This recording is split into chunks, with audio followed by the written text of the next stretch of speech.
ನಮಸ್ಕಾರ, ಈ ನ್ಯೂಸ್ ಟಿವಿಗೆ ಸ್ವಾಗತ. ನಾನು ಮುರಳೀಧರ್. ಮೊದಲಿಗೆ ಹೆಡ್ಲೈನ್ಸ್.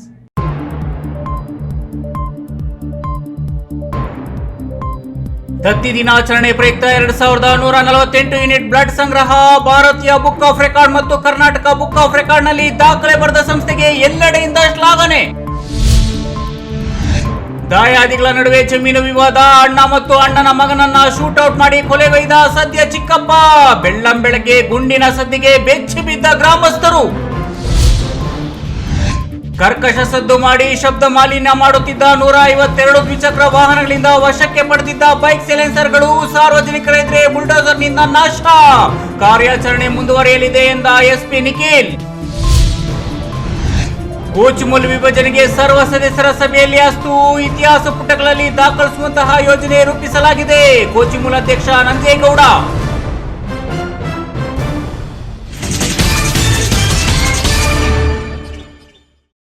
ವಾರ್ತೆಗಳ ವಿವರ. ಚಿಕ್ಕಬಳ್ಳಾಪುರ ಪ್ರತಿಷ್ಠಿತ ಶಿಕ್ಷಣ ಸಂಸ್ಥೆಗಳಲ್ಲೊಂದಾದ ಕೆವಿ ಮತ್ತು ಪಂಚಗಿರಿ ವಿದ್ಯಾದತ್ತಿಗಳ 28ನೇ ದತ್ತಿ ದಿನಾಚರಣೆ ಅಂಗವಾಗಿ ನಡೆದ ಮೆಗಾ ರಕ್ತದಾನ ಶಿಬಿರವು ರಾಜ್ಯದಲ್ಲಿ ದಾಖಲೆ ಸೃಷ್ಟಿಸಿದೆ. ಒಂದೇ ದಿನದಲ್ಲಿ 2148 ಯೂನಿಟ್ ರಕ್ತ ಸಂಗ್ರಹಿಸಿ ಎರಡೆರಡು ರೆಕಾರ್ಡ್ ಬ್ರೇಕ್ ಮಾಡಿದ ಕ್ರೆಡಿಟ್ ಕೆವಿ ನವೀನ್ ಕಿರಣ್ ಅವರಿಗೆ ಸಲ್ಲುತ್ತದೆ. ನವೀನ್ ಕಿರಣ್ ಮತ್ತು ಅವರ ತಂಡಕ್ಕೆ ಅಭಿನಂದನೆಗಳ ಮಹಾಪೂರವೇ ಹರಿದು ಬರುತ್ತಿದೆ.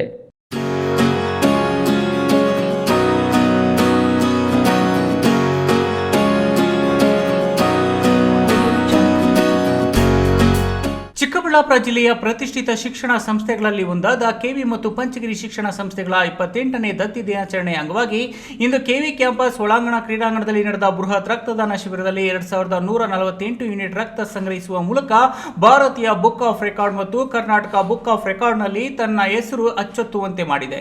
ಶಿಬಿರದಲ್ಲಿ ಪಾಲ್ಗೊಂಡು ರಕ್ತದಾನ ಶಿಬಿರದ ಬಗ್ಗೆ ಅಧ್ಯಕ್ಷ ನವೀನ್ ಕಿರಣ್ ರನ್ನ ಈ ನ್ಯೂಸ್ ಟಿವಿ ವರದಿಗಾರ ಕೆಎಸ್ ನಾರಾಯಣ ಸ್ವಾಮಿ ಮಾತನಾಡಿಸಿದ್ದು ಮಹತ್ವದ ಮಾಹಿತಿ ಹಂಚಿಕೊಂಡಿದ್ದಾರೆ. ನೋಡಿ. ನೀವು ನಿರೀಕ್ಷೆಗಿಂತ ಬಹುಶಃ ಜಾಸ್ತಿ ಆಗ್ತದೆ ಅಂತ ನಾವು ಅಂದ್ಕೊಂಡಿದ್ವಿ. ಸೊ ಆ ಒಂದು ಸಂದರ್ಭದಲ್ಲಿ ನಿಮಗೆ ಏನು ಅನ್ನಿಸ್ತಾ ಇದೆ, ಯಾವ ರೀತಿಯ ಉತ್ಸಾಹ ಬರ್ತಾ ಇದೆ, ಸೊ ಇನ್ನು ನಿಮ್ಮ ನಿರೀಕ್ಷೆಗಿಂತ ಜಾಸ್ತಿ ಆಗ್ಬೋದಾ ಅನ್ನೋಂಥದ್ದು. ಮೊದಲನೇದಾಗಿ ಎಲ್ರಿಗೂ ನಮಸ್ಕಾರ. 28ನೇ ದತ್ತಿ ದಿನಾಚರಣೆ ಹಾಗೂ 109ನೇ CVV ಜಯಂತಿ ಪ್ರತಿ ವರ್ಷ ಜುಲೈ ತಿಂಗಳಾದ್ಯಂತ ನಾವು ಅನೇಕ ಕಾರ್ಯಕ್ರಮಗಳನ್ನು ಹಮ್ಮಿಕೋತೀವಿ. ಅದರಲ್ಲಿ ಇವತ್ತು 24ನೇ ತಾರೀಕು ರಕ್ತದಾನ ಶಿಬಿರ ಅತ್ಯಂತ ಮಹತ್ವವಾಗಿರ್ತಕ್ಕಂಥ ಕಾರ್ಯಕ್ರಮ. ನಾವು ಕಳೆದ 2004ನೇ ಇಸ್ವಿನಲ್ಲಿ ರಕ್ತದಾನ ಶಿಬಿರವನ್ನು ಪ್ರಾರಂಭ ಮಾಡಿದ್ದು ಲಯನ್ ಸಂಸ್ಥೆಯವರ ಒಂದು ಪ್ರೇರಣೆಯಿಂದ. ಆವತ್ತು ಕೇವಲ 24 ಯೂನಿಟ್ಗಳಿಂದ ಪ್ರಾರಂಭವಾದಂಥ ರಕ್ತದಾನ ಶಿಬಿರ ಇವತ್ತು ಇಷ್ಟೊಂದು ಬೃಹತ್ತು ಮಟ್ಟಿಗೆ ಬೆಳೆದಿದೆ. ಇವತ್ತು ನಿಜವಾಗ್ಲೂ ಸಹ ಏನು ರಕ್ತದ ಜಾತ್ರೆ ನಡೀತಾ ಇದೆ ಅಂತ ಹೇಳಿದ್ರೆ ತಪ್ಪಾಗಲಾರ್ದು. ಸಹಸ್ರಾರು ಸಂಖ್ಯೆಯಲ್ಲಿ ಇವತ್ತು ರಕ್ತದಾನಿಗಳು ಇಲ್ಲಿ ಬಂದು ಭಾಗವಹಿಸ್ತಾ ಇದ್ದಾರೆ. ಇದಕ್ಕೆ ಕಾರಣಕರ್ತರು ಯಾರಾದರೂ ಇದ್ದರೆ ಅದು ನಮ್ಮ ಎರಡೂ ಶಿಕ್ಷಣ ಸಂಸ್ಥೆಗಳಲ್ಲಿ ಕಾರ್ಯನಿರ್ವಹಿಸ್ತಾ ಇರ್ತಕ್ಕಂಥ ಸಿಬ್ಬಂದಿ. ಕಳೆದ 20 ದಿನದಿಂದ ಅವರ ಮನೆಯಲ್ಲಿ ಸ್ವಂತ ಕಾರ್ಯಕ್ರಮ ಆದರೆ ಯಾವ ರೀತಿ ತೊಡಗಿಸ್ಕೋತಾರೆ ಆ ರೀತಿ ತೊಡಗಿಸ್ಕೊಂಡು ಈ ಕಾರ್ಯಕ್ರಮವನ್ನು ಇಷ್ಟೊಂದು ಯಶಸ್ವಿ ಮಾಡ್ತಾ ಇದ್ದಾರೆ. ಅವರ ಎಲ್ಲರಿಗೂ ವಿಶೇಷವಾಗಿ ರಕ್ತದಾನ ಮಾಡಲಿಕ್ಕೆ ಬಂದಿರತಕ್ಕಂಥ ಪ್ರತಿಯೊಬ್ಬರಿಗೂ ನಾನು ಶಿರಸಾಷ್ಟಾಂಗ ನಮಸ್ಕಾರವನ್ನು ಸಲ್ಲಿಸ್ತೇನೆ. ಇನ್ನು ಇವತ್ತಿನ ರಕ್ತದಾನ ಶಿಬಿರದಲ್ಲಿ ಪಾಲ್ಗೊಂಡು ಮಾತನಾಡಿದ ಅಭಿಮಾನಿ, ಇದೊಂದು ಮಹತ್ತರ ಕಾರ್ಯವಾಗಿದ್ದು ಈ ಶಿಬಿರದಲ್ಲಿ ಪಾಲ್ಗೊಂಡು ಇಷ್ಟೊಂದು ಜನರ ಮಧ್ಯೆ ರಕ್ತದಾನ ಶಿಬಿರದಲ್ಲಿ ಪಾಲ್ಗೊಳ್ಳುತ್ತಿರುವುದು ನನಗೆ ಖುಷಿ ತಂದಿದೆ ಎನ್ನುತ್ತಾರೆ. ಅಕ್ಕ ಇವರು ಇಲ್ಲಿ ಟೀಚರು, ಇವರು ಇನ್ವೈಟ್ ಮಾಡಿದ್ದಾರೆ. ಇನ್ನು ತುಂಬ ಟೀಚರ್ಸ್ ಎಲ್ಲ ಇನ್ವೈಟ್ ಮಾಡಿದ್ರು ಆ್ಯಂಡ್ ನವೀನ್ ಸರೂ ಇನ್ವೈಟ್ ಮಾಡಿದ್ರು. ಸೊ ಅದಕ್ಕೆ ಇನ್ಸ್ಪೈರ್ ಆಗಿ ಇಲ್ಲಿವರೆಗೂ ಬಂದು ಪಾರ್ಟಿಸಿಪೇಟ್ ಮಾಡ್ತಿದ್ದೀನಿ. ಕ್ಯಾಮ್ರಾಮ್ಯಾನ್ ಅಂಬರೀಶ್ ಜೊತೆ ಕೆಎಸ್ ನಾರಾಯಣ ಸ್ವಾಮಿ, ಈ ನ್ಯೂಸ್ ಟಿವಿ, ಚಿಕ್ಕಬಳ್ಳಾಪುರ. ಅದು ಪುಟ್ಟ ಗ್ರಾಮ. ರಾತ್ರಿ ಮಲಗಿ ಬೆಳಗ್ಗೆ ನಿದ್ದೆಯಿಂದ ಏಳುವಷ್ಟರಲ್ಲಿ ಆ ಗ್ರಾಮದಲ್ಲಿ ಕೇಳಿ ಬಂದ ಗುಂಡಿನ ಸದ್ದು ಇಡೀ ಗ್ರಾಮವೇ ಬೆಚ್ಚಿ ಬೀಳಿಸಿತ್ತು.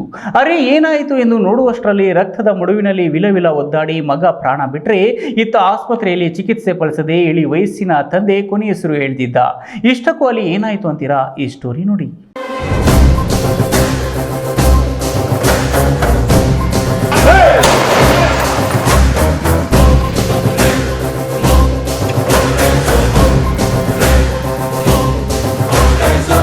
ಈ ಹೀಗೆ ಬೆಳ್ಳಂಬೆಳಗ್ಗೆ ನಡು ರಸ್ತೆಯಲ್ಲಿ ಚೆಲ್ಲಿರುವ ಬಿಸಿ ನೆತ್ತರು, ರಕ್ತದ ಮಡುವಿನಲ್ಲಿ ವಿಲ ಒದ್ದಾಡಿ ಪ್ರಾಣ ಬಿಟ್ಟ ವ್ಯಕ್ತಿ, ತಮ್ಮವರನ್ನು ಕಳೆದುಕೊಂಡ ಕುಟುಂಬಸ್ಥರ ಗೂಳಾಟ ಬೆಳಗಾಗುವಷ್ಟರಲ್ಲೇ ಡಬಲ್ ಮರ್ಡರ್ ಸುದ್ದಿ ತಿಳಿದು ಬೆಚ್ಚಿ ಬಿದ್ದ ಗ್ರಾಮಸ್ಥರು, ಸ್ಥಳದಲ್ಲಿ ಜಮಾಯಿಸಿ ಪರಿಶೀಲಿಸುತ್ತಿರುವ ಪೊಲೀಸರು. ಈ ದೃಶ್ಯಗಳು ಕಣ್ಮಂದಿದ್ದು ಚಿಕ್ಕಬಳ್ಳಾಪುರ ಜಿಲ್ಲೆಯ ಗುಡಿಬಂಡೆ ತಾಲೂಕಿನ ಹಂಪಸಂದ್ರ ಗ್ರಾಮದಲ್ಲಿ. ಹೀಗೆ ಗುಂಡೇಟಿಗೆ ಬಲಿಯಾಗಿರುವ ಮಗ ನಸೀರ್ ಅಹ್ಮದ್ ಆಸ್ಪತ್ರೆಯಲ್ಲಿ ಚಿಕಿತ್ಸೆ ಫಲಿಸದೆ ಸಾವನ್ನಪ್ಪಿದ ತಂದೆ ಮೆಹಬೂಬ್ ಸಾಬ್, ಇಬ್ಬರನ್ನು ಕೊಂದು ಪೊಲೀಸರ ಶರಣಾದ ತಮ್ಮ ಬಶೀರ್ ಅಹ್ಮದ್, ದಯಾದಿಗಳ ನಡುವೆ ಇದ್ದ ಆಸ್ತಿ ವಿವಾದ ತಾರಕಕ್ಕೇರಿ ತನ್ನ ಒಡ ಹುಟ್ಟಿದ ಅಣ್ಣನ ಮಗನ ಕೊಲೆಯಲ್ಲಿ ಅಂತ್ಯವಾಗಿದೆ. ದಯಾದಿಗಳ ನಡುವೆ ಹಲವು ವರ್ಷಗಳ ಹಿಂದಿನಿಂದಲೂ ಆಸ್ತಿಗಾಗಿ ಗಲಾಟೆ ನಡೆಯುತ್ತಿತ್ತು. ನ್ಯಾಯ ಪಂಚಾಯಿತಿ ಮಾಡಿದ್ರೂ ಬಗೆಹರಿಯದೆ ಪ್ರಕರಣ ಕೋರ್ಟ್ ಮೆಟ್ಟಿಲೇರಿದೆ.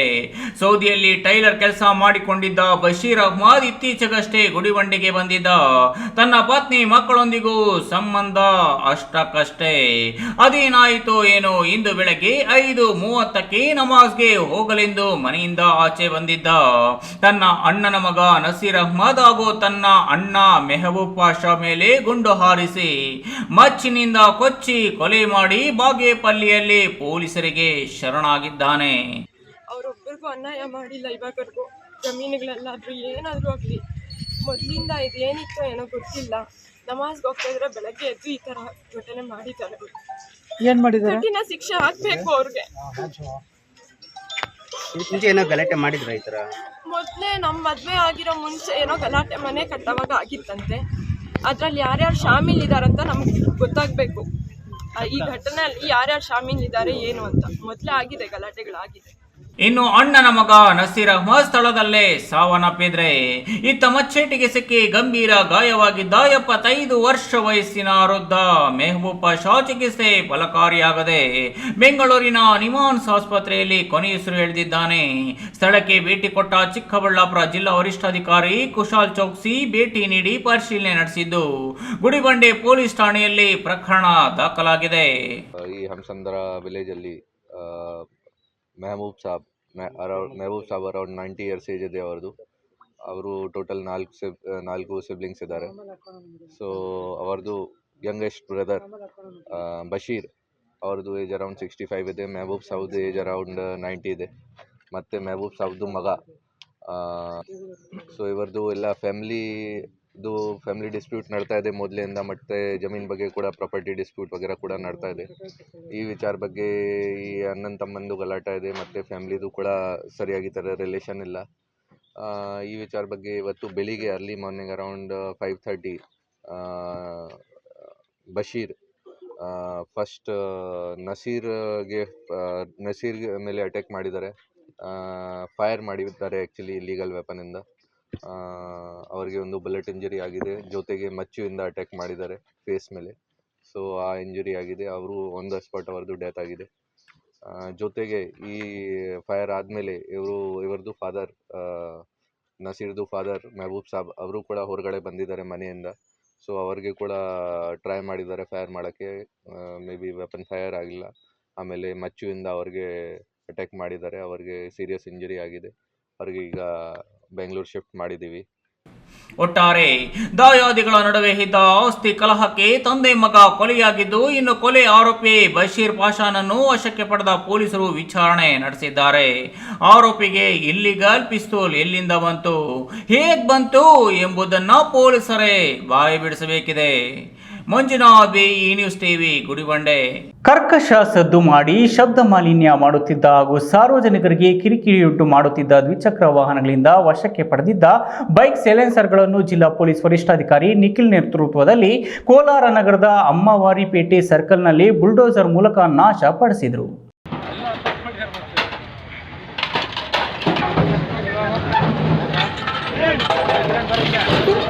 ಕರ್ಕಶ ಸದ್ದು ಮಾಡುತ್ತಿದ್ದ ಬೈಕ್ಗಳಿಂದ ವಶಕ್ಕೆ ಪಡೆದಿದ್ದ ಬೈಕ್ ಸೈಲೆನ್ಸರ್ಗಳನ್ನು ಕೋಲಾರದಲ್ಲಿ ನಾಶಪಡಿಸಿದ್ದು, ಈ ವೇಳೆ ಪೊಲೀಸ್ ವರಿಷ್ಠಾಧಿಕಾರಿ ನಿಖಿಲ್ ಮಾತನಾಡಿ, ಸಾರ್ವಜನಿಕರಿಗೆ ಅರಿವು ಮೂಡಿಸಲು ಸಾರ್ವಜನಿಕರ ಎದುರೇ ಬೈಕ್ ಸೈಲೆನ್ಸರ್ಗಳನ್ನು ನಾಶಪಡಿಸಲಾಗಿದೆ.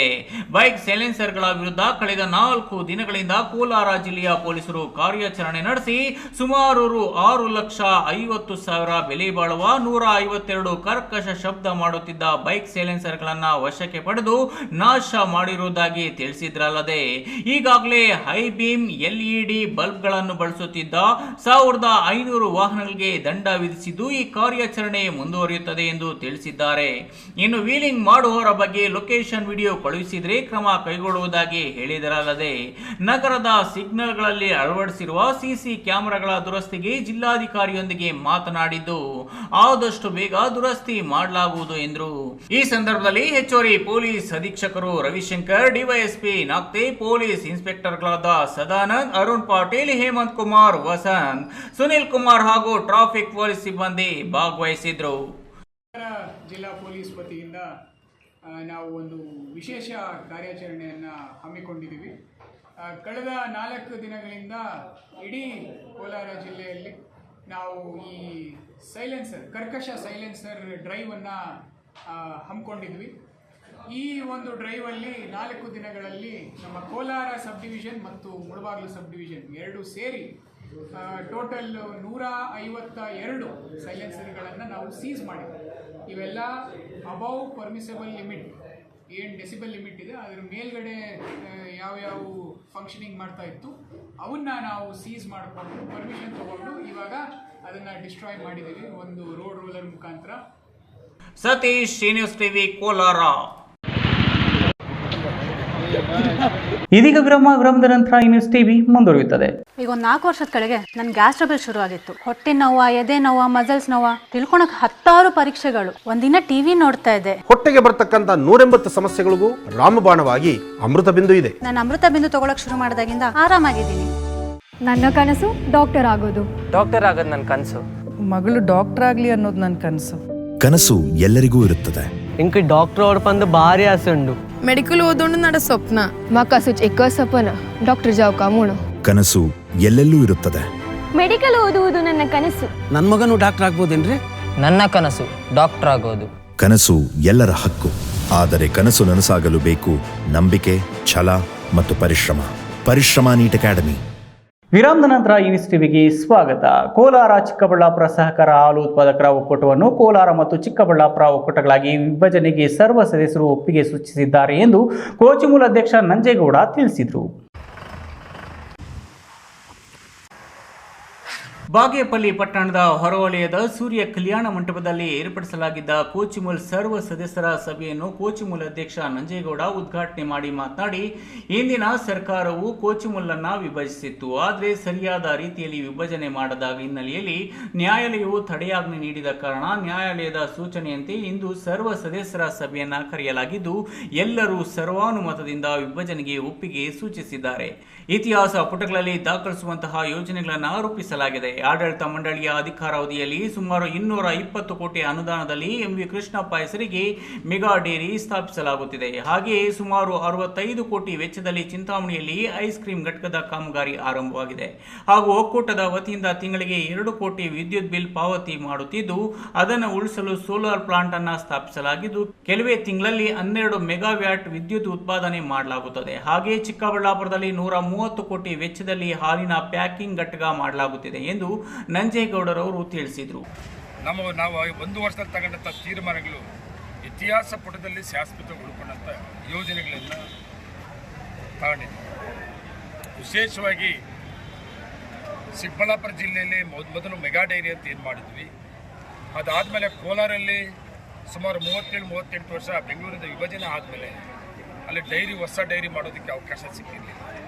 ಇವತ್ತು ಸುಮಾರು 220 ಕೋಟಿಯಲ್ಲಿ ಸರ್ಕಾರ ನಮ್ಮ ಆಡಳಿತ ಮಂಡಳಿಗೆ ಅಧಿಕಾರ ಕೊಡಿಸಿದಾದ ಮೇಲೆ 220 ಕೋಟಿಯಲ್ಲಿ ಒಂದು ಎಂ.ಇ. ಕೃಷ್ಣಪ್ಪರ ಹೆಸರಲ್ಲಿ ಎಂ.ಇ.ಕೆ ಗೋಲ್ಡನ್ ಡೈರಿಯನ್ನು ಪ್ರಾರಂಭ ಮಾಡಿ ಸುಮಾರು 40% ಕೆಲಸ ಮಾಡಿದ್ದಾರೆ. ಇದೇ ವೇಳೆ ಕೋಚಿಮುಲ್ ಮಾಜಿ ಅಧ್ಯಕ್ಷ ಕೆ.ವಿ. ನಾಗರಾಜ್ ಮಾತನಾಡಿ, ಈಗಿನ ಆಡಳಿತ ಮಂಡಳಿಯವರ ಅಧಿಕಾರದ ವಿಸ್ತರಣೆಗಾಗಿ ವಿಭಜನೆ ಚುನಾವಣೆ ಎಂದು ಹೇಳುತ್ತಿದ್ದಾರೆ. ಮೇ 12ಕ್ಕೆ ಇವರ ಅಧಿಕಾರಾವಧಿ ಮುಗಿದಿದ್ದು ಯಾವುದೇ ತೀರ್ಮಾನಗಳನ್ನು ತೆಗೆದುಕೊಳ್ಳಬಾರದು ಎಂದು ನ್ಯಾಯಾಲಯ ಸೂಚಿಸಿದೆ. ಈ ವಿಷಯಗಳನ್ನು ಪ್ರಸ್ತಾಪಿಸಲು ಇಂದು ಅವಕಾಶ ಕೊಡಲಿಲ್ಲ.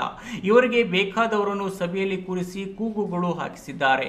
ಬಿಜೆಪಿ ಸರ್ಕಾರ ಕೋಚಿಮುಲ್ನಿಂದ ಚಿಕ್ಕಬಳ್ಳಾಪುರ ಹಾಲು ಉತ್ಪಾದಕರ ಒಕ್ಕೂಟ ವಿಭಜಿಸಿದಾಗ ಅವೈಜ್ಞಾನಿಕ ಎಂದವರು ಈಗ ಹಾಲಿನ ಪ್ಯಾಕಿಂಗ್ ಘಟಕ ಮಾಡಬೇಕಿತ್ತು ಎಂದು ಆಕ್ರೋಶ ಹೊರಹಾಕಿದರು.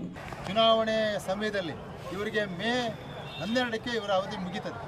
ಮೇ 12ಕ್ಕೆ ಇವರ ಅವಧಿ ಮುಗಿದಿರೋದಕ್ಕೆ ಇವತ್ತೇನು ಮಾಡಿದ್ರು, ಇವತ್ತು ತಂದು ಜನರಲ್ ಬಾಡಿಗೆ ಇಟ್ಕೊಂಡು ನಾವು ವಿಭಜನೆ ಮಾಡ್ತೀವಿ ಅಂತ ಹೊರಟರು.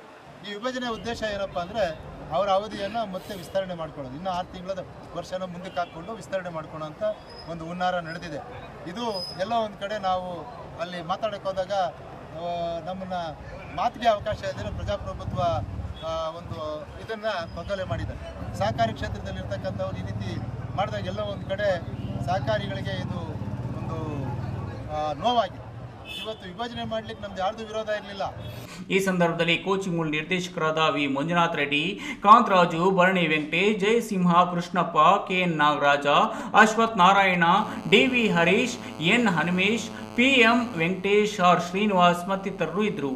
ಸುಬ್ಬು, ಈ ನ್ಯೂಸ್ ಟಿವಿ, ಬಾಗೇಪಲ್ಲಿ. ನಿರ್ಮಲಾ ಸೀತಾರಾಮನ್ ರವರು ಕರ್ನಾಟಕ ಶಾಸನ ಸಭಾದಿಂದ ರಾಜ್ಯಸಭೆಗೆ ಹೋದಂತವರು 7 ಬಾರಿ ಬಜೆಟ್ ಮಂಡನೆ ಮಾಡಿದ್ದಾರೆ. ರಾಜ್ಯಕ್ಕೆ ಯಾವುದೇ ಉಪಯೋಗವಿಲ್ಲ, ಇದು ಒಂದು ನಿರಾಶಾದಾಯಕ ಬಜೆಟ್ ಆಗಿದೆ ಎಂದು ಮಾಜಿ ವಿಧಾನ ಪರಿಷತ್ ಸಭಾಪತಿ ವಿ.ಆರ್. ಸುದರ್ಶನ್ ರವರು ತಿಳಿಸಿದರು.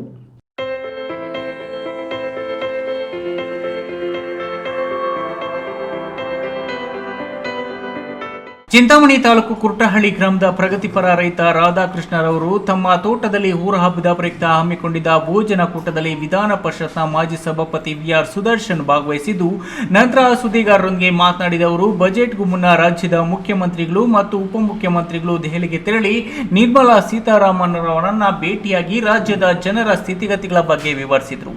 ಇದರಿಂದ ಬಜೆಟ್ನಲ್ಲಿ ರಾಜ್ಯಕ್ಕೆ ಏನಾದರೂ ಸ್ವಲ್ಪ ಮಟ್ಟಿಗೆ ಅನುದಾನ ದೊರೆಯಬಹುದು ಎಂಬ ನನ್ನ ನಿರೀಕ್ಷೆ ಹುಸಿಯಾಗಿದ್ದು, ಇದು ಒಂದು ನಿರಾಶಾದಾಯಕ ಬಜೆಟ್ ಆಗಿದೆ ಎಂದು ತಿಳಿಸಿದರು.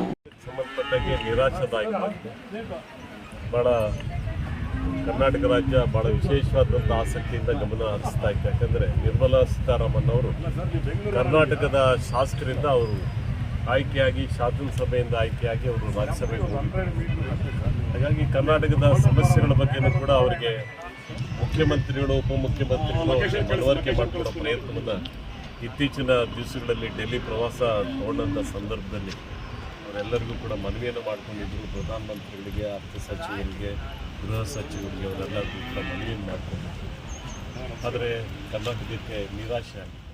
ಚಿಂತಾಮಣಿ ತಾಲೂಕಿನ ಮಾಡಿಕೆರೆ, ಕುರ್ಟಹಳ್ಳಿ, ಕಾಚಹಳ್ಳಿ ಗ್ರಾಮಗಳ ರೈತರು ಸೇರಿ ಕುರ್ಟಹಳ್ಳಿ ಕೆರೆ ತುಂಬಲೆಂದು ಜಾತ್ರೆ ಮಾಡಿ ಚೌಡೇಶ್ವರಿ ಅಮ್ಮನವರಲ್ಲಿ ಬೇಡಿಕೊಂಡು ಜಾನುವಾರುಗಳು ಸಮೃದ್ಧವಾಗಿರಲೆಂದು ಬಂಧು ಬಳಗ ಸೇರಿದಂತೆ ಸ್ನೇಹಿತರೆಲ್ಲರಿಗೂ ಕರೆದು ಔತಣಕೂಟ ಏರ್ಪಾಡು ಮಾಡುವುದು ಅನಾದಿ ಕಾಲದಿಂದಲೂ ವಾಡಿಕೆಯಾಗಿದ್ದು, ಇಂದು ರಾಧಾಕೃಷ್ಣರವರ ಆಹ್ವಾನದ ಮೇರೆಗೆ ಇಲ್ಲಿಗೆ ಬಂದೆ ಎಂದು ಅವರು ತಾಲೂಕಿನಲ್ಲಿ ಸಚಿವರಿದ್ದಾರೆ, ಒಳ್ಳೆಯ ಅಭಿವೃದ್ಧಿ ಕೆಲಸಗಳು ಮಾಡಿ ತಾಲೂಕು ಇನ್ನಷ್ಟು ಅಭಿವೃದ್ಧಿ ಆಗಲಿ ಎಂದು ಆಶಿಸುತ್ತೇನೆ ಎಂದರು. ಬಿ.ದೇವಪ್ಪ, ಈ ನ್ಯೂಸ್ ಟಿವಿ, ಚಿಂತಾಮಣಿ.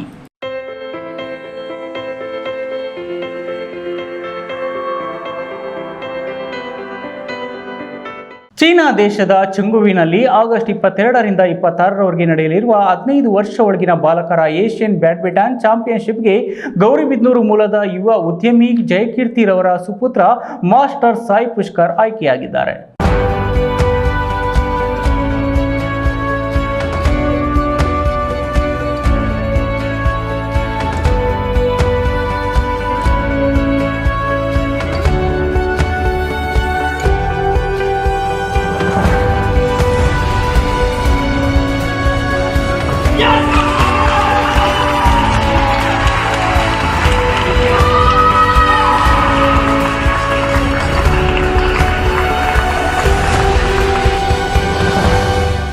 ಎರಡು 2024ರಲ್ಲಿ ಚೀನಾದ ಚೆಂಗುವಿನಲ್ಲಿ ನಡೆಯಲಿರುವ ಏಷ್ಯನ್ ಬ್ಯಾಡ್ಮಿಂಟನ್ ಚಾಂಪಿಯನ್ಶಿಪ್ಗಾಗಿ ಭಾರತ ತಂಡಕ್ಕೆ ಸಾಯಿ ಪುಷ್ಕರ್ ಆಯ್ಕೆಯಾಗಿರುವುದು ಇಡೀ ದೇಶಕ್ಕೆ ಹೆಮ್ಮೆಯ ವಿಚಾರವಾಗಿದೆ.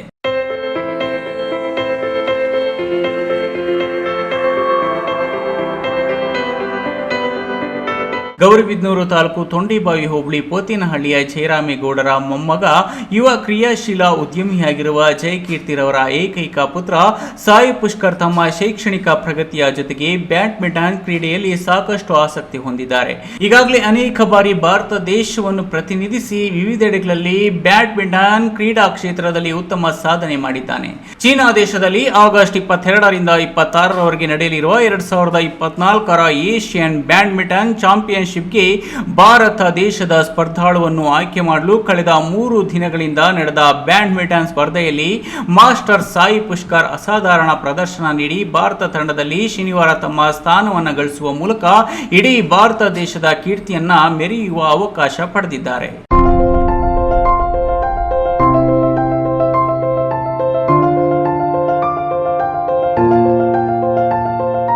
ಎಂಟನೇ ತರಗತಿಯಲ್ಲಿ ವ್ಯಾಸಂಗ ಮಾಡುತ್ತಿರುವ ಮಾಸ್ಟರ್ ಸಾಯಿ ಪುಷ್ಕರ್ ಅವರ ಸಾಧನೆಗೆ ಪ್ರಶಂಸೆ ವ್ಯಕ್ತಪಡಿಸಿ ಏಷ್ಯನ್ ಬ್ಯಾಡ್ಮಿಂಟನ್ ಚಾಂಪಿಯನ್ಶಿಪ್ ಕ್ರೀಡಾಕೂಟದಲ್ಲಿ ಜಯಗಳಿಸಿ ಭಾರತ ಮಾತೆಯ ಹೆಮ್ಮೆಯ ಮಗನಾಗಿ ಹೊರಹೊಮ್ಮಬೇಕಾಗಿದೆ ಎಂದು ತರಬೇತುದಾರರು, ಶಿಕ್ಷಕರು, ಹಿರಿಯರು ಹಾಗೂ ಹಿಂದೂ ಸಾಧರ ಸಮುದಾಯದ ಮುಖಂಡರು ಅಭಿನಂದಿಸಿದ್ದಾರೆ. ಪ್ರದೀಪ್, ಈ ನ್ಯೂಸ್ ಟಿವಿ, ಗೌರಿಬಿದನೂರು.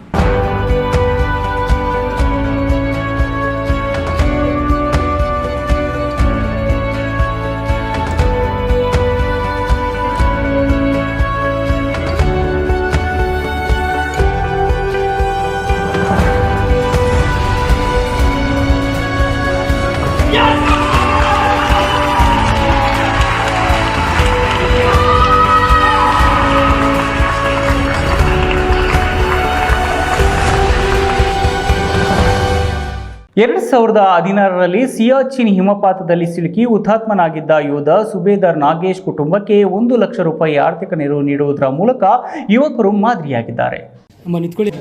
ಬೆಂಗಳೂರು ಗ್ರಾಮಾಂತರ ಜಿಲ್ಲೆ ಹೊಸಕೋಟೆ ತಾಲೂಕಿನ ರವಿ ಚನ್ನಣ್ಣ ಅಭಿಮಾನಿ ಬಳಗದ ಅಧ್ಯಕ್ಷ ವಾಲೆ ಶ್ರೀನಿವಾಸ್ ಯೋಧನ ಕುಟುಂಬಕ್ಕೆ ಆರ್ಥಿಕ ನೆರವು ನೀಡಿದ್ದಾರೆ. ಹಾಗೆ ಯೋಧ ಸಾಬೇದಾರ್ ನಾಗೇಶ್ ಹುತಾತ್ಮರಾದ ನಂತರ ಅವರ ಕುಟುಂಬ ಆರ್ಥಿಕ ಸಂಕಷ್ಟಕ್ಕೆ ಸಿಲುಕಿದ್ದು ಮಕ್ಕಳ ವಿದ್ಯಾಭ್ಯಾಸಕ್ಕೆ ಹಣಕಾಸಿನ ನೆರವಿನಲ್ಲಿದ್ದರು. ಹೀಗಾಗಿ ವಿಚಾರ ತಿಳಿದುಕೊಂಡ ಶ್ರೀನಿವಾಸ್ ಇಂದು ಹುತಾತ್ಮ ಯೋಧನ ಪತ್ನಿ ಆಶಾ ಅವರನ್ನ ಕರೆಸಿ ಹಣಕಾಸಿನ ನೆರವು ನೀಡಿದ್ದಾರೆ. ಡಿಐಜಿ ರವಿ ಚನ್ನಣ್ಣರವರ ಮೂಲಕ ಹುತಾತ್ಮ ಯೋಧನ ಕುಟುಂಬಕ್ಕೆ ಹಣಕಾಸಿನ ನೆರವು ಕೊಡಿಸಿದ್ದು ಸಂಕಷ್ಟದಲ್ಲಿರುವುದನ್ನ ಕಂಡು ನೆರವು ನೀಡಿದ್ದಕ್ಕೆ ಹುತಾತ್ಮ ಯೋಧನ ಪತ್ನಿ ಭಾವುಕರಾಗಿ ಕಣ್ಣೀರು ಹಾಕಿದ್ದಾರೆ. ನಾನು ಹೊಸಕೋಟ ಸಂಘದವ್ರಿಗೆಲ್ಲರಿಗೂ ಧನ್ಯವಾದಗಳನ್ನ ಹೇಳ್ತಾ ಇದ್ದೀನಿ. ಹುತಾತ್ಮ ಕುಟುಂಬದವ್ರನ್ನ ಇನ್ನೂ ನೆನೆಸ್ಕೊತಾ ಇದ್ದಾರೆ. ನಮ್ಮ ಜೊತೆ ನಮ್ಮ ಯಜಮಾನರುಗಳಿಲ್ಲ ಅಂದ್ರೂ ನಮ್ಮ ಸಂಘಟನೆಗಳೆಲ್ಲರೂ ಇದ್ದಾರಲ್ಲ, ಅದೇ ನಮಗೆ ಒಂದು ಧೈರ್ಯ ಇದೆ. ನಮ್ಮ ಮಕ್ಕಳು ಒಂದು ನೆಲೆ ಸೇರಿಸ್ತಾರೆ ಅನ್ನೋ ಒಂದು ಖುಷಿ ನಮಗೆ ಸಿಗ್ತಾ ಇದೆ. ಎಲ್ಲರಿಗೂ ಧನ್ಯವಾದಗಳನ್ನ ಹೇಳ್ತಾ ಇದ್ದೀನಿ. ಇನ್ನು ಸಾವಿರಾರು ರೂಪಾಯಿ ಹಣ ಖರ್ಚು ಮಾಡಿ ದುಂದು ವೆಚ್ಚ ಮಾಡುವ ಬದಲು ಸಂಕಷ್ಟದಲ್ಲಿರೋರಿಗೆ ನೆರವಾದರೆ ಮಾದರಿ ಕೆಲಸವಾಗುತ್ತೆ ಅಂತ ಯುವಕನ ಕಾರ್ಯಕ್ಕೆ ಸಾರ್ವಜನಿಕರು ಮೆಚ್ಚುಗೆ ವ್ಯಕ್ತಪಡಿಸಿದ್ದಾರೆ. ಸಂಜೀವ್, ಈ ನ್ಯೂಸ್ ಟಿವಿ, ಹೊಸಕೋಟೆ. ಸಾಧ್ಯ ಲೈಫ್ ಎಂಫಾರ್ ಟ್ರಸ್ಟ್ನಿಂದ ಸಾಮಾಜಿಕ ಹಾಗೂ ಆರ್ಥಿಕ ಬದಲಾವಣೆಗಾಗಿ ಚೇಸ್ ಮೇಕರ್ಸ್ ಆರ್ಮಿ ಎಂಬ ವಿನೂತನ ಯೋಜನೆಯ ಕಾರ್ಯಕ್ರಮದ ಅಂಗವಾಗಿ ಚಿಂತಾಮಣಿ ನಗರದ ಸರ್ಕಾರಿ ಆಸ್ಪತ್ರೆಯಲ್ಲಿ ರೋಗಿಗಳಿಗೆ ಪೌಷ್ಟಿಕ ಆಹಾರ ಪದಾರ್ಥಗಳನ್ನು ವಿತರಣೆ ಮಾಡಿದರು.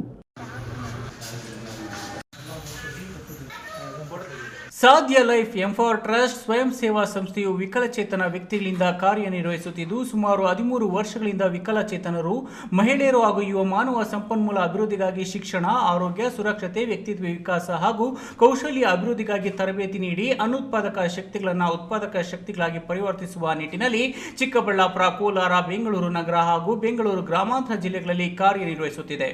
ಸಂಸ್ಥೆಯು ಗ್ರಾಮೀಣ ಭಾಗದ ಸರ್ಕಾರಿ ಶಾಲಾ ಕಾಲೇಜು ವಿದ್ಯಾರ್ಥಿಗಳ ಮಾನಸಿಕ ಪರಿವರ್ತನೆಗಾಗಿ how to manage your teenage ಎನ್ನುವ ವ್ಯಕ್ತಿತ್ವ ವಿಕಾಸ ತರಬೇತಿಯನ್ನು ಉಚಿತವಾಗಿ ನೀಡುತ್ತಿದೆ. ಚಿಂತಾಮಣಿ ನಗರದ ಸರ್ಕಾರಿ ಆಸ್ಪತ್ರೆಯ ಎಲ್ಲ ರೋಗಿಗಳಿಗೆ ಪೌಷ್ಟಿಕ ಆಹಾರವನ್ನು ನೀಡುವ ಮೂಲಕ ಈ ಮಹತ್ವ ಕಾರ್ಯಕ್ಕೆ ಚಾಲನೆ ನೀಡಲಾಗಿದೆ ಎಂದು ಸಂಸ್ಥೆಯ ಜಿಲ್ಲಾ ಸಂಯೋಜಕ ನೀಲೂರಾಮ್ ರವರು ತಿಳಿಸಿದರು. ನಮಸ್ಕಾರ ಎಲ್ಲರಿಗೂ. ನನ್ನ ಹೆಸರು ನೀಲೂರಾಮ್ ಅಂತೇಳಿ. ಸಾಧ್ಯ ಲೈಫ್ ಸಂಸ್ಥೆಯಲ್ಲಿ 15 ವರ್ಷಗಳಿಂದಲೂ ಕೋಆರ್ಡಿನೇಟರ್ ಆಗಿ, ಡಿಸ್ಟ್ರಿಕ್ಟ್ ಕೋಆರ್ಡಿನೇಟರ್ ಆಗಿ ಕೆಲಸ ಮಾಡ್ತಾ ಇದ್ದೀನಿ 2 ಜಿಲ್ಲೆಗಳಲ್ಲಿ. ಸೊ ಇವತ್ತು ನಮ್ಮ ಸಾಧ್ಯ ಲೈಫ್ ಚೇಂಜ್ ಮೇಕರ್ ಆರ್ಮಿ ಅಂತೇಳಿ ಒಂದು ಹೊಸ ಪ್ರಾಜೆಕ್ಟ್ನ ಸ್ಟಾರ್ಟ್ ಮಾಡ್ತಾ ಇದ್ದೀವಿ ಸಂಸ್ಥೆ ವತಿಯಿಂದ. ಸೊ ಹಾಗಾಗಿ ಅದರ ಅಂಗವಾಗಿ ಈಗ ಚಿಂತಾಮಣಿಯ ಸರ್ಕಾರಿ ಹಾಸ್ಪಿಟಲಲ್ಲಿ ಸುಮಾರು 30 ಪೇಷಂಟ್ಸ್ಗೆ ಬ್ರೆಡ್ ಮತ್ತು ಫ್ರೂಟ್ಸ್ನ ವಿತರಣಾ ಕಾರ್ಯಕ್ರಮ ಹಮ್ಮಿಕೊಂಡಿದ್ದೀವಿ. ಸೊ ಆ ಕಾರ್ಯಕ್ರಮದ ಅಂಗವಾಗಿ ಎಲ್ರಿಗೂ ಪೇಷಂಟ್ಸ್ಗೆ ಹೆಲ್ತು ಮತ್ತು ನ್ಯೂಟ್ರಿಷನ್ ಇದಕ್ಕೆ ಸಂಬಂಧಪಟ್ಟಂಗೆ ಎಲ್ರಿಗೂ ಕೂಡ ಸೊ ಈಗ ಡಿಸ್ಟ್ರಿಬ್ಯೂಷನ್ ನಡೆದಿದೆ. ಸೊ ಈ ಸಂದರ್ಭದಲ್ಲಿ ಸಂಸ್ಥೆಯ ಚಿಂತಾಮಣಿ ತಾಲೂಕು ಸಂಯೋಜಕ ಆನಂದ್, ಕೈವಾರ ಹೋಬಳಿ ಸಂಪನ್ಮೂಲ ವ್ಯಕ್ತಿ ಆಂಜಿನಪ್ಪ, ಸಂಸ್ಥೆಯ ಸ್ವಯಂ ಸೇವಕರಾದ ನರಸಿಂಹಮೂರ್ತಿ, ಉಲ್ಲಪ್ಪನಹಳ್ಳಿ ಸುರೇಶ್, ನೆಲವಾಗಿಲು ಆಂಜನಮ್ಮ ಮತ್ತಿತರರಿದ್ದರು. ಬೀದಿಯಪ್ಪ, ಈ ನ್ಯೂಸ್ ಟಿವಿ, ಚಿಂತಾಮಣಿ.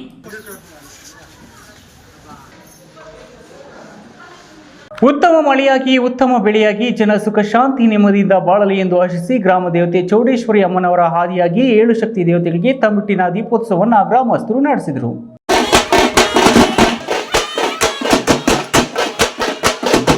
ಚಿಂತಾಮಣಿ ತಾಲೂಕು ಕಸ್ಬಾ ಹೋಬಳಿ ಮಾಡಿಕೆರೆ ಹಾಗೂ ಕುರ್ಟಹಳ್ಳಿ ಗ್ರಾಮಸ್ಥರು ಬುಧವಾರ ಸಂಭ್ರಮ ಸಡಗರದಿಂದ ಚೌಡೇಶ್ವರಿ ಅಮ್ಮನವರಿಗೆ ತಂಬಿಟ್ಟಿನ ದೀಪೋತ್ಸವ ನಡೆಸಿದರು. ದೀಪೋತ್ಸವದ ಅಂಗವಾಗಿ ಕುರ್ಟಹಳ್ಳಿ ಹಾಗೂ ಮಾಡಿಕೆರೆ ಗ್ರಾಮಗಳ ಜನತೆ ಬೆಳಗ್ಗೆಯಿಂದ ಸಂಜೆಯ ತನಕ ಗ್ರಾಮದಲ್ಲಿ ನೆಲೆಸಿರುವ ಶಕ್ತಿ ದೇವತೆಗಳಾದ ಶ್ರೀ ಗಂಗಾಭವಾನಿ, ಪಿಳೇಕಮ್ಮ, ಸಪ್ಲಮ್ಮ, ಗಂಗಮ್ಮ, ನೇರಡಮ್ಮ, ಪೂಜಮ್ಮ, ಮಾರಮ್ಮ, ಚೌಡೇಶ್ವರಿ ಅಮ್ಮನವರಿಗೆ ಶ್ರದ್ಧಾ ಭಕ್ತಿಯಿಂದ ತಮಟೆ ವಾದ್ಯಗಳೊಂದಿಗೆ ತಂಬಿಟ್ಟಿನ ದೀಪೋತ್ಸವವನ್ನು ನಡೆಸಿದರು.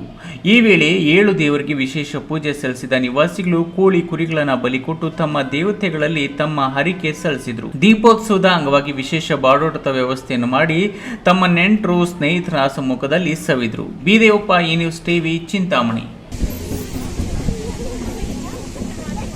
ಇದೀಗ ವಿರಾಮದ ನಂತರ ಈ ನ್ಯೂಸ್ ಟಿವಿ ಮುಂದುವರಿಯುತ್ತದೆ. ಜೈನ್ ಮಿಷನ್ ಆಸ್ಪತ್ರೆ, ಜೈನ್ ಮಿಷನ್ ಟ್ರಸ್ಟ್ನ ಲಾಭರಹಿತ ಉಪಕ್ರಮ. ಕರ್ನಾಟಕ ರಾಜ್ಯ ಬೀಜ ನಿಗಮ ಪಕ್ಕ, ಬಿಬಿ ರಸ್ತೆ, ಚಿಕ್ಕಬಳ್ಳಾಪುರ. ದಶಕಗಳಿಂದ ಆರೋಗ್ಯ ಕ್ಷೇತ್ರದಲ್ಲಿ ಲಾಭರಹಿತವಾಗಿ ಸೇವೆ ಸಲ್ಲಿಸುತ್ತಿರುವ ಜೈನ್ ಮಿಷನ್ ಆಸ್ಪತ್ರೆ ದಿನದ 24 ಗಂಟೆ ತುರ್ತು ಚಿಕಿತ್ಸೆಯಿಂದ ಹಿಡಿದು ಎಲ್ಲಾ ಕಾಯಿಲೆಗಳಿಗೂ ಇಲ್ಲಿ ಚಿಕಿತ್ಸೆ ಲಭ್ಯ. ದೂರವಾಣಿ ಸಂಖ್ಯೆ 08156295108. ತುರ್ತು ಸಹಾಯವಾಣಿ 6364464470. ಮಕ್ಕಳ ಹೈಯರ್ ಎಜುಕೇಶನ್, ಮಗಳ ಮದುವೆ, ಕನಸಿನ ಸ್ವಂತ ಮನೆ, ಇಷ್ಟಕ್ಕೆಲ್ಲ ಹಣ ಹೇಗ್ ಹೊಂದ್ಸೋದು ಅಂತ ಟೆನ್ಷನ್ ಅಲ್ಲಿದ್ದೀರಾ? ಇರೋ ಚಿನ್ನನ ಅಡ ಇಡೋಕ್ ಹೋದ್ರೆ ಬಡ್ಡಿ ಮೇಲ್ ಬಡ್ಡಿ ಕಟ್ಬೇಕು. ಬೇಡ, ಮಾರ್ಬಿಡೋಣ ಅಂದ್ರೆ ಅರ್ಧ ಬೆಲೆ ಕೇಳ್ತಾರೆ ಅನ್ನೋ ಆತಂಕದಲ್ಲಿದ್ದೀರಾ?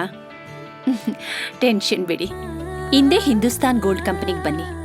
ನೀವ್ ಅಡ ಇಟ್ಟಿರೋ ಚಿನ್ನವನ್ನ ಬಿಡಿಸ್ತಾರೆ ಹಾಗೂ ನಿಮ್ಮಲ್ಲಿರೋ ಚಿನ್ನವನ್ನ ಇಂದಿನ ಆನ್ಲೈನ್ ಬೆಲೆಗೆ ಕೊಂಡುಕೊಂಡು ತಕ್ಷಣ ನಿಮ್ ಬಾಕಿ ಹಣ ಕೊಡ್ತಾರೆ. ಹಿಂದೂಸ್ತಾನ್ ಗೋಲ್ಡ್ ಕಂಪನಿ, ಇದು ನಿಮ್ಮ company. Hindustan gold company, it's your company. ವಿರಾಮದ ನಂತರ ಈ ನ್ಯೂಸ್ ಟಿವಿಗೆ ಸ್ವಾಗತ. ಇದೀಗ ಸಂಕ್ಷಿಪ್ತ ಸುದ್ದಿಗಳು.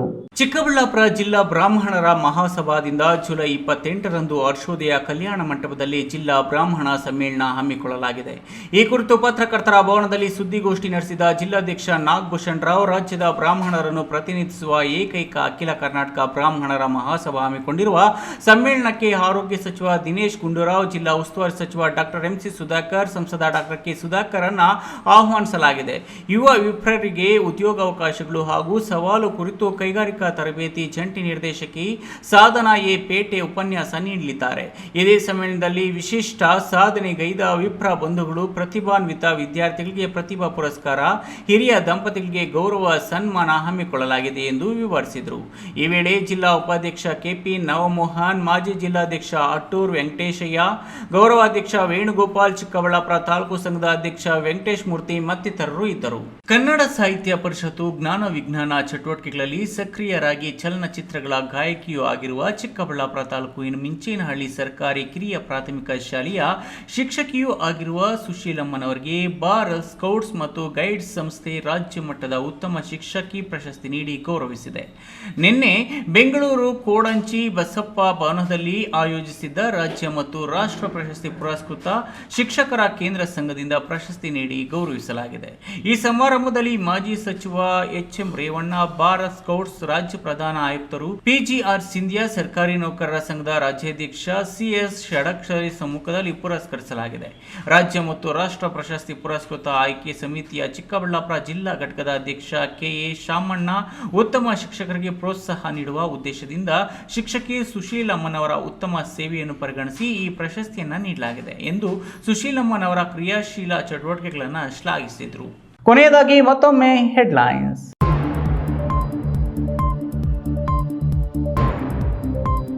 ದತ್ತಿ ದಿನಾಚರಣೆ ಪ್ರಯುಕ್ತ 2148 ಯೂನಿಟ್ ಬ್ಲಡ್ ಸಂಗ್ರಹ. ಭಾರತೀಯ ಬುಕ್ ಆಫ್ ರೆಕಾರ್ಡ್ ಮತ್ತು ಕರ್ನಾಟಕ ಬುಕ್ ಆಫ್ ರೆಕಾರ್ಡ್ ನಲ್ಲಿ ದಾಖಲೆ ಬರೆದ ಸಂಸ್ಥೆಗೆ ಎಲ್ಲೆಡೆಯಿಂದ ಶ್ಲಾಘನೆ. ದಾಯಾದಿಗಳ ನಡುವೆ ಜಮೀನು ವಿವಾದ. ಅಣ್ಣ ಮತ್ತು ಅಣ್ಣನ ಮಗನನ್ನ ಶೂಟೌಟ್ ಮಾಡಿ ಕೊಲೆಗೈದ ಸದ್ಯ ಚಿಕ್ಕಪ್ಪ. ಬೆಳ್ಳಂಬೆಳಗ್ಗೆ ಗುಂಡಿನ ಸದ್ದಿಗೆ ಬೆಚ್ಚಿ ಬಿದ್ದ ಗ್ರಾಮಸ್ಥರು. ಕರ್ಕಶ ಸದ್ದು ಮಾಡಿ ಶಬ್ದ ಮಾಲಿನ್ಯ ಮಾಡುತ್ತಿದ್ದ 152 ದ್ವಿಚಕ್ರ ವಾಹನಗಳಿಂದ ವಶಕ್ಕೆ ಪಡೆದಿದ್ದ ಬೈಕ್ ಸೈಲೆನ್ಸರ್ಗಳು. ಸಾರ್ವಜನಿಕರ ಎದುರೇ ಬುಲ್ಡೋಸರ್ನಿಂದ ನಾಶ. ಕಾರ್ಯಾಚರಣೆ ಮುಂದುವರಿಯಲಿದೆ ಎಂದ ಎಸ್ಪಿ ನಿಖಿಲ್. ಕೋಚಿಮುಲ್ ವಿಭಜನೆಗೆ ಸರ್ವ ಸದಸ್ಯರ ಸಭೆಯಲ್ಲಿ ಅಸ್ತು. ಇತಿಹಾಸ ಪುಟಗಳಲ್ಲಿ ದಾಖಲಿಸುವಂತಹ ಯೋಜನೆ ರೂಪಿಸಲಾಗಿದೆ. ಕೋಚಿಮುಲ್ ಅಧ್ಯಕ್ಷ ನಂಜೇಗೌಡ. ದಿನನಿತ್ಯದ ಸುದ್ದಿ ಸ್ಪರ್ಶಕ್ಕಾಗಿ ತಪ್ಪದೆ ವೀಕ್ಷಿಸಿ ಈ ನ್ಯೂಸ್ ಟಿವಿ.